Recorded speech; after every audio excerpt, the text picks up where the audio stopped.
LGBT अधिकार और धारा 377। वर्ष 2016 में आई फिल्म अलीगढ़ में एक दृश्य है जिसमें मनोज वाजपेयी अपने चेहरे पर शून्यता का भाव लिए कहते हैं, दिस इज ब्यूटीफुल वर्ल्ड। सच में ये दुनिया बहुत खूबसूरत और सतरंगी है, लेकिन यह माना जाता रहा है कि धारा 377 जैसे कुछ कानूनों ने इसे बदरंग बनाने का काम किया है। दरअसल हम बात कर रहे हैं LGBT, lesbian, gay, bisexual and transgender अधिकारों की। विदित हो कि भारतीय दंड संहिता इंडियन पीनल कोड की धारा 377 के तहत समलैंगिकता को अपराध मानते हुए कार्रवाई की जाती है। हाल ही में निजता के अधिकार को मूल अधिकार बनाने संबंधी न्यायालय के निर्णय के बाद धारा 377 एक बार फिर से चर्चा में है। LGBT अधिकारों के लिए संघर्षरत कार्यकर्ताओं द्वारा जहां लंबे समय से धारा 377 को खत्म करने की मांग की जा रही है, वहीं सरकार अधिकांश मौकों पर इसके पक्ष में नजर आई है। आज हम वाद, प्रतिवाद और संवाद के माध्यम से इस पूरे मामले को समझने का प्रयास करेंगे। धारा 377, जिसे अप्राकृतिक अपराध अननेचुरल ऑफेंसेस के नाम से भी जाना जाता है, को 1857 के विद्रोह के बाद औपनिवेशिक शासन द्वारा अधिनियमित किया गया था। दरअसल उन्होंने अपने धार्मिक और सांस्कृतिक मूल्यों के आधार पर हमारे लिए कानून बनाया। तब ईसाईयत में समलैंगिकता को अपराध माना जाता था, जबकि इससे पहले समलैंगिक गतिविधियों में शामिल लोगों को भारत में दंडित नहीं किया जाता था। अदालतों ने धारा 377 की कई बार व्याख्या की है और उन व्याख्याओं से निकलने वाला सामान्य सा निष्कर्ष ये है कि धारा 377 में गैर प्रजनन यौन कृत्यों और यौन विकृति के किसी भी कृत्य को दंडित करने का प्रावधान है। दरअसल धारा 377 में गैर प्रजनन यौन कृत्यों यानी अप्राकृतिक यौन संबंधों जैसे गुदा मैथुन, सेडोमी, ओरल सेक्स आदि को अपराध माना जाता है और दंडित करने का भी प्रावधान है। ये धारा विशेष रूप से LGBT समुदाय, lesbian, gay, bisexual and transgender community के लोगों की चिंताओं का कारण इसलिए है क्योंकि उनके मध्य स्थापित होने वाले संबंधों को अप्राकृतिक ही माना जाता है। नास फाउंडेशन ने वर्ष 2001 में दिल्ली उच्च न्यायालय से धारा 377 को गैर संवैधानिक घोषित करने की मांग की थी। उच्च न्यायालय ने कहा कि आपसी सहमति से स्थापित यौन संबंधों का अपराधीकरण न केवल लोगों के गरिमापूर्ण जीवन के अधिकार को नकारना है, बल्कि यह भेदभावपूर्ण भी है। समलैंगिकों को धारा 377 की वजह से ही समाज अपराधी के तौर पर देखता है, जो कि बेहद चिंताजनक है। नास फाउंडेशन मामले में दिल्ली उच्च न्यायालय के इस निर्णय के बाद समलैंगिक समुदाय को राहत तो मिली, लेकिन ज्यादा दिन तक ये स्थिति बनी नहीं रह सकी।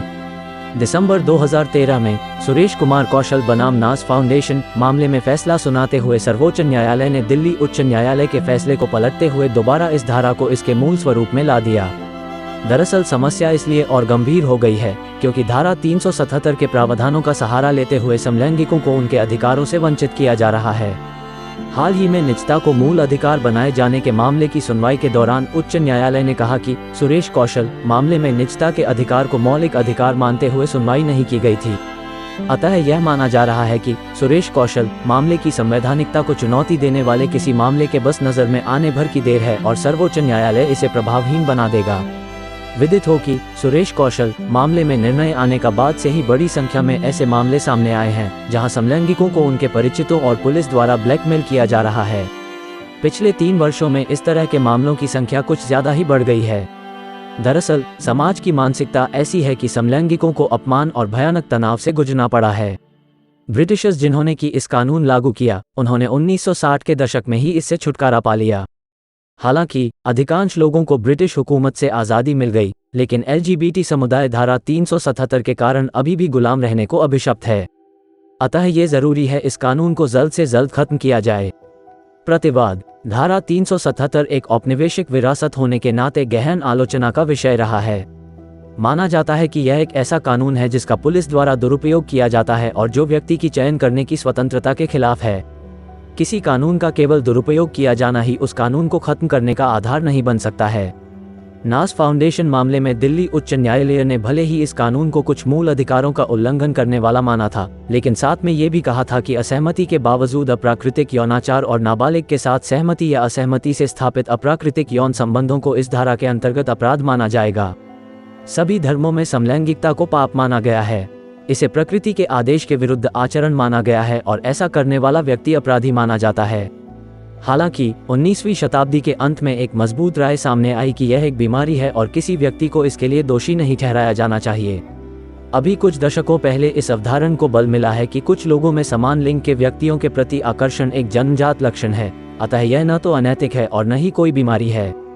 हालांकि अभी भी लोगों में इस बात को लेकर मतभेद है और कोई इसे धर्म विरुद्ध आचरण मानता है तो कोई अनैतिक। संवाद। अपने घर के चारदीवारी के अंदर कोई व्यक्ति क्या करता है इसमें किसी का भी हस्तक्षेप नहीं होना चाहिए। प्रत्येक व्यक्ति अपने पसंद का जीवन जीने के लिए स्वतंत्र है। हालांकि उसे यह अधिकार नहीं है कि वह अपने पसंदीदा आचरण का विज्ञापन करे जिससे कि अन्य लोग प्रभावित हों। समलैंगिक होना एकदम ठीक बात है, लेकिन समलैंगिकता का खुलेआम प्रदर्शन वर्जित होना चाहिए। भारत में समलैंगिकता ही नहीं बल्कि यौन संबंधी आचरण को भी धर्म के नजरिए से देखा जाता है।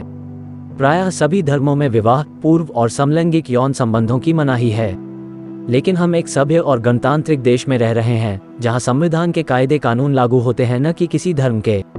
संविधान ने हमें यह मौलिक अधिकार दिया है कि प्रत्येक व्यक्ति अपनी पसंद के हिसाब से जीवन जीने को स्वतंत्र है और किसी को भी यह अधिकार नहीं है कि वह औरों के व्यक्तिगत जीवन में ताक झांक करे। दरअसल समलैंगिकता को धर्म के चश्मे से नहीं बल्कि संविधान में निहित सिद्धांतों के आलोक में देखा जाना चाहिए, और ये सिद्धांत LGBT समुदायों को भी एक आम भारतीय नागरिक को प्राप्त सभी अधिकार दिए जाने पर जोर देते हैं।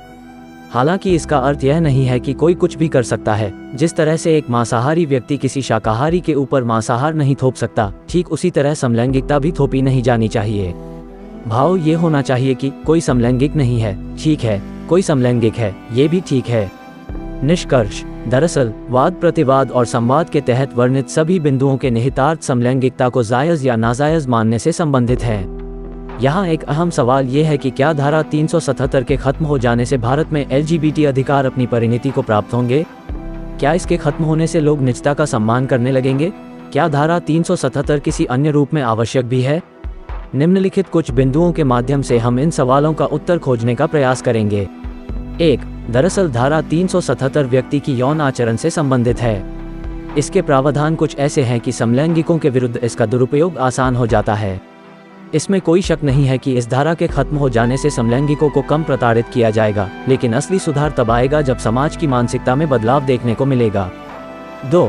ट्रांसजेंडर्स राइट्स को लेकर हम असंवेदनशील हैं। उन्हें न तो ठीक से शिक्षा मिलती है और न ही नौकरियों में उचित प्रतिनिधित्व। हाल ही में कई ऐसे मामले भी सामने आए हैं जब कॉर्पोरेट कंपनियों ने समलैंगिक कर्मियों को सेवानिवृत्त भी कर दिया है। अतः धारा 377 को खत्म किए जाने से ही बदलाव ला पाना कठिन हो सकता है। 3. निजता के अधिकार को मौलिक अधिकार बनाने के न्यायालय के हालिया निर्णय के बाद अब धारा 377 को लेकर जब भी सुनवाई होगी, इस फैसले का व्यापक प्रभाव देखने को मिलेगा। 4. निर्दोष बच्चों और अप्राकृतिक यौन संबंधों के प्रति असहमति जाहिर करने वाली महिलाओं को इस तरह के आचरण से बचाने के लिए धारा 377 जैसे कानून का अस्तित्व में बने रहना आवश्यक है, लेकिन ये कानून इतना पुराना है कि बदली हुई जरूरतों के अनुरूप इसका प्रयोग करना कई तरह की विसंगतियों को जन्म देने वाला है। 5. अतः विधायिका को चाहिए कि इस संबंध में उचित कानूनी प्रयास करे। हालांकि न्यायपालिका के हालिया रुख को देखते हुए धारा 377 का जाना तय है, जो कि कई मायनों में सही भी है। विदित हो कि धारा 377 को संवैधानिक बताने वाले मामले में सर्वोच्च न्यायालय ने कहा था कि संसद ही इसे हटाना ही नहीं चाहती। न्यायालय ने जिक्र किया था कि 1950 के बाद से भारतीय दंड संहिता में लगभग 30 बार संशोधन हो चुके हैं और विधि आयोग की 172वीं रिपोर्ट में तो साफ तौर पर धारा 377 को हटाने की बात भी कही गई है, लेकिन संसद ने फिर भी इस धारा को नहीं हटाया है। न्यायपालिका ने तब इसे विधायिका की जिम्मेदारी बताया था, लेकिन वर्ष 2013 में इस निर्णय के आने के बाद से अब तक 4 साल हो चुके हैं। आज न्यायिक सक्रियता बढ़ी हुई है। अब जब सुप्रीम कोर्ट ने यह निश्चित कर दिया है कि कोई व्यक्ति अपने घर की चारदीवारी के अंदर क्या करता है, इससे राज्य का कोई लेना देना नहीं है और यह उसकी निजी पसंद का मामला है, तो ये देखना दिलचस्प होगा कि धारा 377 में क्या बदलाव आता है। जहां तक समलैंगिकता का सवाल है, तो इसे वैध बनाने के विचार से असहमति रखने वाले लोग ये तर्क देते हैं कि यह समाज के नैतिक मूल्यों के खिलाफ है। हालांकि इसके पक्ष में तर्क देने वालों का मानना है कि नैतिकता नागरिकों के मौलिक अधिकारों को प्रतिबंधित करने का आधार नहीं बन सकती। दरअसल किसी कृत्य के वैधानिक तौर पर गलत होने का निहितार्थ यह है कि वह नैतिक तौर पर भी गलत है, लेकिन यह जरूरी नहीं कि जो नैतिक तौर पर गलत है वह वैधानिकता की दृष्टि से भी गलत हो।